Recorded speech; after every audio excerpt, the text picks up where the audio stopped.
At that moment, a little wall-eyed man tapped Joe on the shoulder. "Sit down, Joe. Have a drink. Sit down with George and me." "I've seen you before," said Joe. "Perhaps. Come, sit down. Let's have some of this good Bavarian beer. It has great integrity. Have you ever tried it? Waitress!" The newcomer snapped his fingers impatiently, all the while staring owlishly at Joe through lenses as thick as the bottom of beer glasses. Joe let himself be led to a chair. "You look exactly like Jean-Paul Sartre," said Joe as he sat down. "I've always wanted to meet Jean-Paul Sartre." "Sorry to disappoint you then, Joe," said the man. "Put your hand into my side."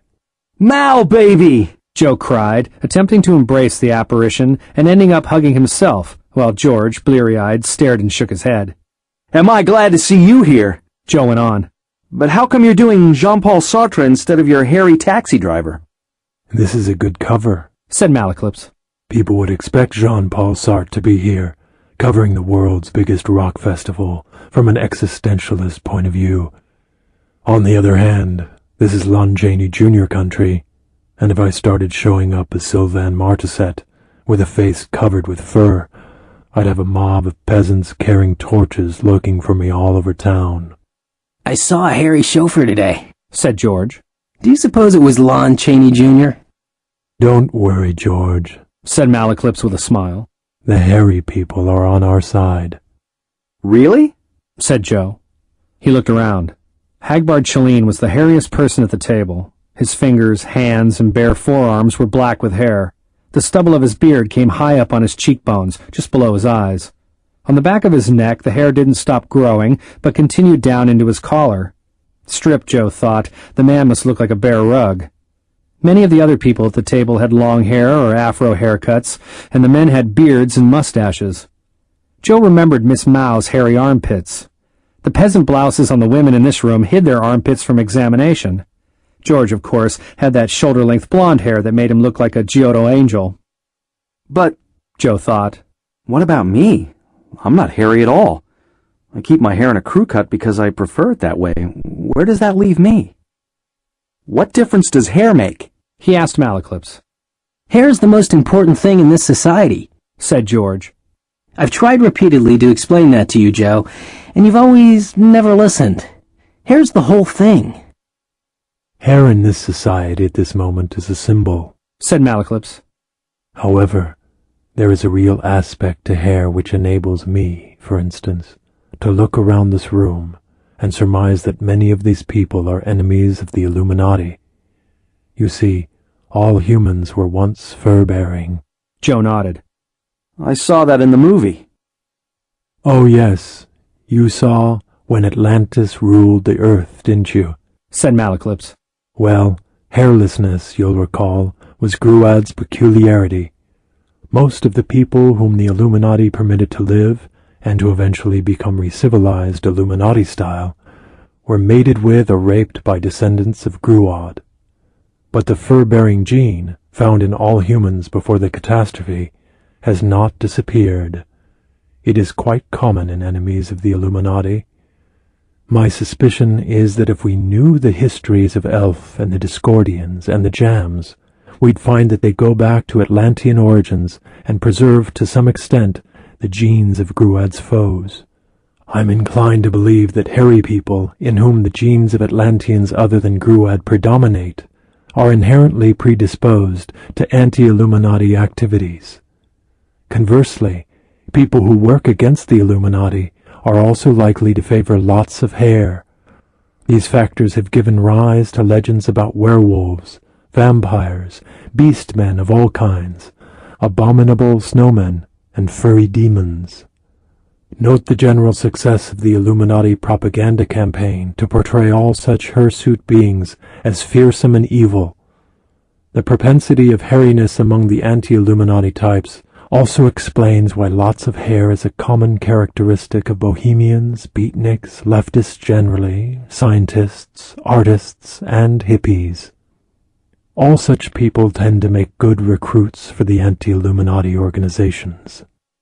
"Sometimes we make it sound as if the Illuminati were the only menace on Earth," said Joe. "Isn't it equally possible that people who are opposed to the Illuminati may be dangerous?"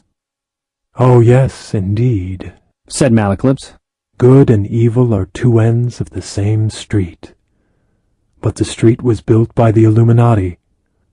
They had excellent reasons from their viewpoint to preach the Christian ethic to the masses, you know. What is John guilt?" Joe remembered what he'd said to Jim Cartwright several years ago. Sometimes I wonder if we're not all working for them, one way or another. He hadn't meant it at the time, but now he realized it was probably true. He might be doing the Illuminati's work right now, when he thought he was saving the human race, just as Chelene might be doing the will of the Illuminati while thinking he was preserving the Earth. George, bleary-eyed and smiling, said, "Where'd you meet Sheriff Jim, Joe?" Joe stared at him. What? "Hairlessness is the reason why Gruad and his successors were partial to reptiles," said Malaclypse, adjusting his thick glasses. "They had a real feeling of kinship. One of their symbols was a serpent with its tail in its mouth, which was intended to refer both to Gruad's Ophidian assassins and to his other experiments with reptilian life forms." Joe, still shaken by George's question, yet not wanting to probe further in that direction, said, All kinds of myths involving serpents crop up in all parts of the world.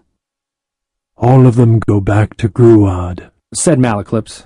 "The serpent symbol in the Atlantean catastrophe gave rise to the myth that Adam and Eve, tempted by the serpent, fell into misery when they acquired the knowledge of good and evil. Just as Atlantis fell through the moralistic ideology of Gruad, the serpent scientist. Then there's the old Norse myth of the world serpent with its tail in its mouth that holds the universe together. The Illuminati serpent symbol was also the origin of the brazen serpent of Moses, the plumed serpent of the Aztecs and their legend of the eagle devouring the snake, the caduceus of Mercury, St. Patrick casting the snakes out of Ireland, various Baltic tales of the Serpent King, legends of dragons, the monster guarding the fabulous treasure at the bottom of the Rhine, the Loch Ness Monster, and a whole raft of other stories connecting serpents with the supernatural. In fact, the name Gruad comes from an Atlantean word that translates variously as worm, serpent, or dragon, depending on context. I'd say he was all three, said Joe. From what I know. George said, "I saw the Loch Ness Monster today. Hagbard called it a she, which surprised me. But this is the first I've heard about this serpent business. I thought the Illuminati symbol was an eye in a pyramid." "The big eye is their most important symbol," said Malaclypse. "But it isn't the only one. The Rosy Cross is another. But most widely copied is the serpent symbol. The eye in the pyramid and the serpent are often seen in combination. Together they represent the sea monster Leviathan, whose tentacles are depicted as serpents and whose central body is shown as an eye in a pyramid. Since each of Leviathan's tentacles is said to have an independent brain, that's not half bad. The swastika, which was a pretty important symbol around these parts some decades ago, was originally a stylized drawing of Leviathan and his many tentacles. Early versions of it have more than 4 hooks, and they often include a triangle, sometimes even an eye in a triangle in the center. A common transitional form is a triangle with the sides extended and then hooked to form tentacle shapes. There are 2 tentacles for each of the 3 angles, which yields a 23.